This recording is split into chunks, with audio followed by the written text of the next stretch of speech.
নবম শ্রেণীর সাহিত্য সঞ্চয় টেক্সট বুকের ধারাবাহিক আলোচনার আরো একটি নতুন ক্লাস নিয়ে আজকে হাজির হলাম।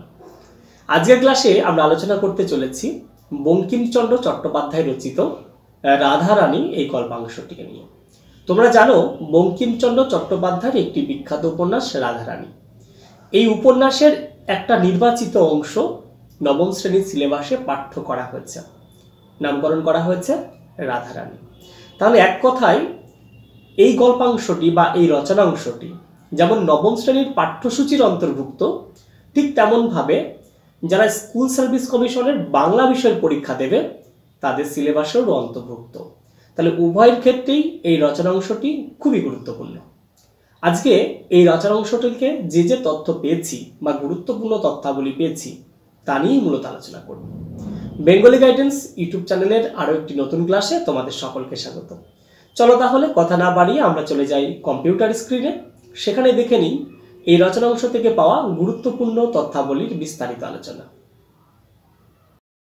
এই চ্যানেলের প্রতিটা ক্লাস অর্থনৈতিকভাবে পিছিয়ে থাকা ও অর্থের অভাবে ভালো কোচিং নিতে না পারা ছাত্রছাত্রী ও সতীর্থদের জন্য, যা কোনো রকম অর্থনৈতিক লেনদেন ছাড়াই তুলে ধরা হয়।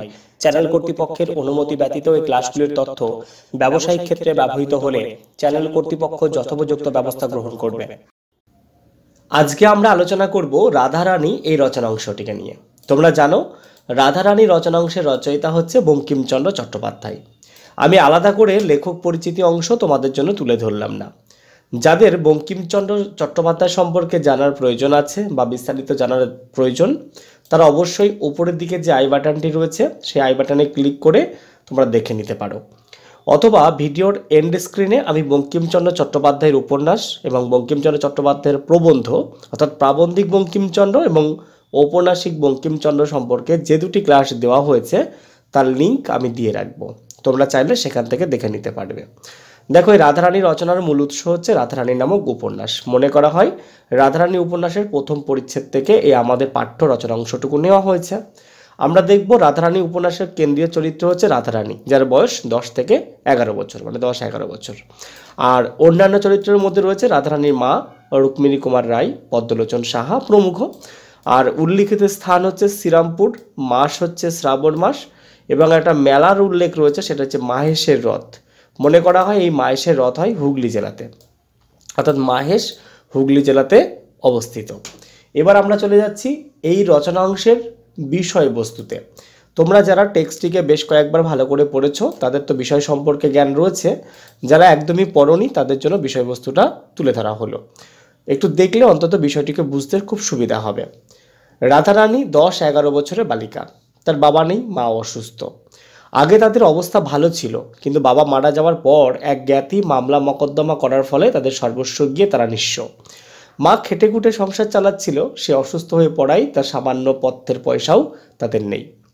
রাধারানী বনফুল সংগ্রহ করে তার মালা গেঁথে মাহেশের রথে গিয়েছিল, এই আশায় যে রথের মালায় মালা বেচে 2 পয়সা পেলে মায়ের পথ্য জোগাড় করবে। কিন্তু রথ অর্ধেক হতে না হতেই প্রবল বৃষ্টি হয়, মেলায় আসা লোক সব পালিয়ে যায়। সন্ধ্যা হয়ে রাত্রি বাড়তে থাকলেও বৃষ্টি আর থামে না, মেলাও আর জমে না। অন্ধকারে কাঁদতে কাঁদতে রাধারানী বাড়ি ফিরতে থাকে। বৃষ্টিতে ভিজে গেলেও মালাগুলি বুকে আঁকলে রাখে। এরপরে দেখব কি, পিচটোল পথে ফেরার সময় কে একজন হঠাৎ রাধারানীর ঘাড়ের ওপর এসে পড়ে। রাধারানী চিৎকার করে কেঁদে ওঠে। লোকটি তখন কে গা তুমি বলে পরিচয় জানতে চাই। এই কে গা তুমি, এইটা হচ্ছে অ্যাকচুয়ালি রুক্মিণী কুমার রায়, তাই না? তার গলায় স্বর শুনে রাধারানী বুঝতে পারে পুরুষ লোক। রাধারানী দুঃখী লোকের মেয়ে বলে পরিচয় দেয়।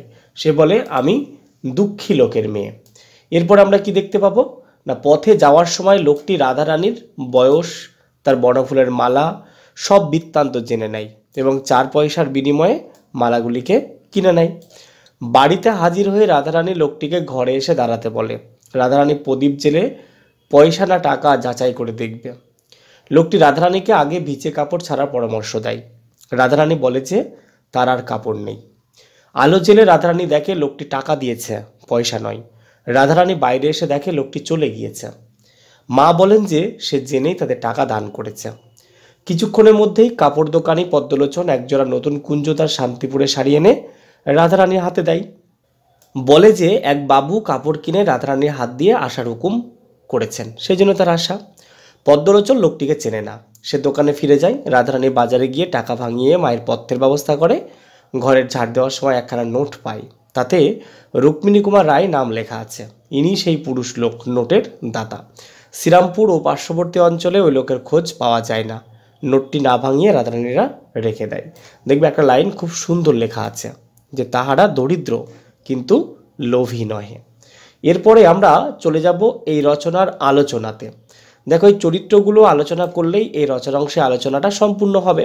যেমন আমরা প্রথমে আলোচনা করব রাধারানী চরিত্র সম্পর্কে। দেখো, রাধারানীর রচনার কেন্দ্রীয় চরিত্র হচ্ছে রাধারানী। তার বয়স কত? 10 থেকে 11 বছর। তাদের বাড়ি কোথায়? শ্রীরামপুর। এরপরে দেখব মালা গাঁথার প্রসঙ্গটা। মায়ের পথ্য কেনার জন্য বনফুলের মালা গেঁথে মাহেশের রথের হাটে বিক্রি করতে গিয়েছিল। মালার মূল্য কত ছিল? রাধারানী যে মালা গেঁথেছিল তার মূল্য ছিল 1 পয়সা। আমরা দেখব তার মালা বিক্রি হয়নি। বিক্রি না হওয়ার কারণ কি ছিল, বা বিক্রি হয়নি কেন? বৃষ্টিতে রথের হাট ভেঙে যাওয়ায় মালা আর বিক্রি হয়নি, পুনরায় লোক আর জমেনি, আর মেলাও শুরু হয়নি। আচ্ছা, রাধারানীর কাপড়ের সংখ্যা কত? রাধারানীর কাপড়ের সংখ্যা হচ্ছে 2টি। আচ্ছা, রাধারানীর বিবাহ না হওয়ার কারণ কি, অথবা রাধারানী বিবাহ দিতে পারিল না? রাধারানীর মা রাধারানী বিবাহ দিতে পারেনি কেন?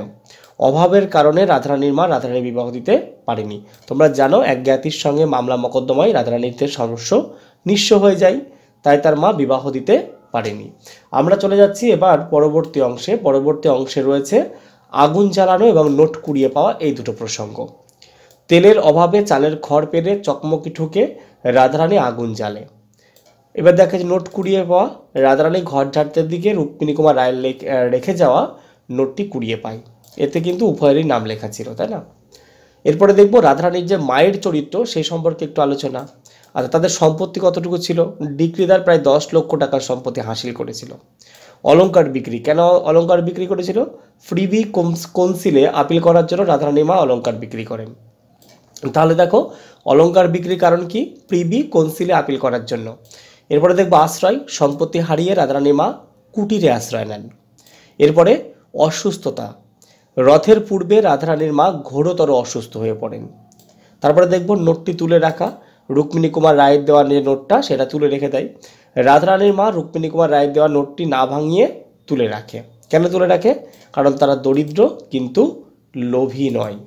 তাহলে দেখো, এখান থেকে তোমাদের কিন্তু বেশ কিছু অংশ জানা হয়ে গেল। এবার আমরা চলে যাব পরবর্তী অংশে। পরবর্তী অংশে রয়েছে রুক্মিণী কুমার রায়ের চরিত্রের আলোচনা। দেখো, রাধারানীর রচনাংশের আগন্তুক পুরুষ বা পথিক চরিত্র হচ্ছে রুক্মিণী কুমার রায়। তার প্রকৃতি, তিনি হচ্ছে দয়ালু লোক। এবার দেখব মালা কেনা, রাধারানীর কাছ থেকে 4 পয়সা দিয়ে মালা কেনে, আর 4 পয়সা বদলে সে তাকে 1 টাকা দিয়েছিল। আচ্ছা, বয়স অনুমান করে কি করে রাধারানীর? রাধারানীর কথার স্বরে ও হস্তস্পর্শে রুক্মিণী কুমার রায় রাধারানীর বয়স অনুমান করেছিল। তারপরে দেখব নোটে নাম লেখা। কেন নোটে নাম লিখেছিল? চোরা নোটের অপবাদ ঘোচাতে রুক্মিণী কুমার রায় দেওয়া নোটে উভয় নাম লেখেন, মানে তার নাম এবং রাধারানীর নাম সেখানে লিখে রাখেন। এরপরে দেখব পদ্মলোচন সাহা চরিত্রের আলোচনা। এই পদ্মলোচন সাহা হচ্ছে একজন কাপড় ব্যবসায়ী, তাই না? একে কাপুরে বলা হয়। আচ্ছা, এর আবির্ভাব কখন হয়? রুক্মিণী কুমার রায়ের অন্তর্ধানের পর, অর্থাৎ রুক্মিণী কুমার রায় যখন চলে যান তার কিছু সময়ের মধ্যেই পদ্মলোচন সাহার আগমন ঘটে। এরপরে দেখব তার আসার কারণ রয়েছে। তার আসার কারণ কি? রাধারানীর কাপড় দিতে এসেছিল। সে কটা কাপড় এনেছিল, অর্থাৎ তার আনা কাপড়ের সংখ্যা কত? পদ্মলোচন সাহা কুঞ্জদার শান্তিপুরে 2টি শাড়ি এনেছিলেন। এরপরে দেখব কাপড়ের মোট দাম। পদ্মলোচন সাহা রাধারানীর কাপড়ের দাম হিসাবে রুক্মিণী কুমার রায়ের কাছ থেকে 4 টাকার কাপড়ে 8 টাকা 14.5 আনা নেন। তাহলে কত নিয়েছিল? 4 টাকার কাপড়ে 8 টাকা 14.5 আনা।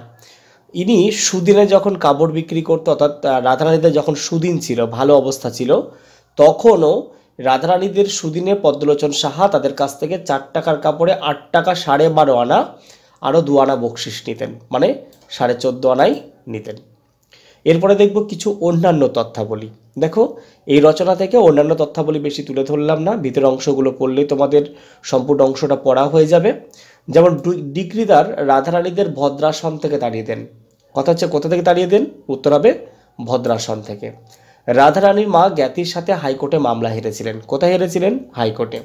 আমি বলি তোমাদের কুটুম্ব পদ্মলোচন রুক্মিণী কুমার রায় সম্পর্কে একথা বলেছিলেন। সমভিব্যাহারী শব্দের অর্থ কী? সমভিব্যাহারী শব্দের অর্থ হলো সঙ্গী অথবা পথের সঙ্গী। বৃষ্টি না থামায় রথের মেলা আর জমেনি, লোকও জমেনি। তাহলে মোটামুটি দেখো এই যে তথ্যগুলো উপর থেকে দিলাম এইগুলোই তোমাদের দরকার, এর বাইরে তেমন বেশি প্রয়োজন নেই। এগুলো অন্তত একবার করে দেখে রাখতে পারলে তোমাদের টেক্সট থেকে যে কোশ্চেনই আসুক তোমরা কম বেশি উত্তর দিতে পারবে। তাহলে এই হচ্ছে রাধারানী রচনা অংশের বিস্তারিত আলোচনা। আজকের আলোচনামূলক ক্লাসটি এখানে শেষ করলাম। ক্লাসটি তোমাদের কেমন লাগলো কমেন্ট বক্সে জানাতে ভুলো না। আর ক্লাসটি যদি ভালো লেগে থাকে তাহলে প্রতিদিনের মতো একটা লাইক করে দাও আর বন্ধুদের মাঝে অনেক অনেক শেয়ার করে দিও। দেখা হচ্ছে আগামী দিন অন্য কোনো নতুন আলোচনামূলক ক্লাস নিয়ে। ততক্ষণ ভালো থাকো, সুস্থ থাকো, তোমাদের এই চ্যানেলকে ভালোবেসে চ্যানেলের সাথে জুড়ে থাকো।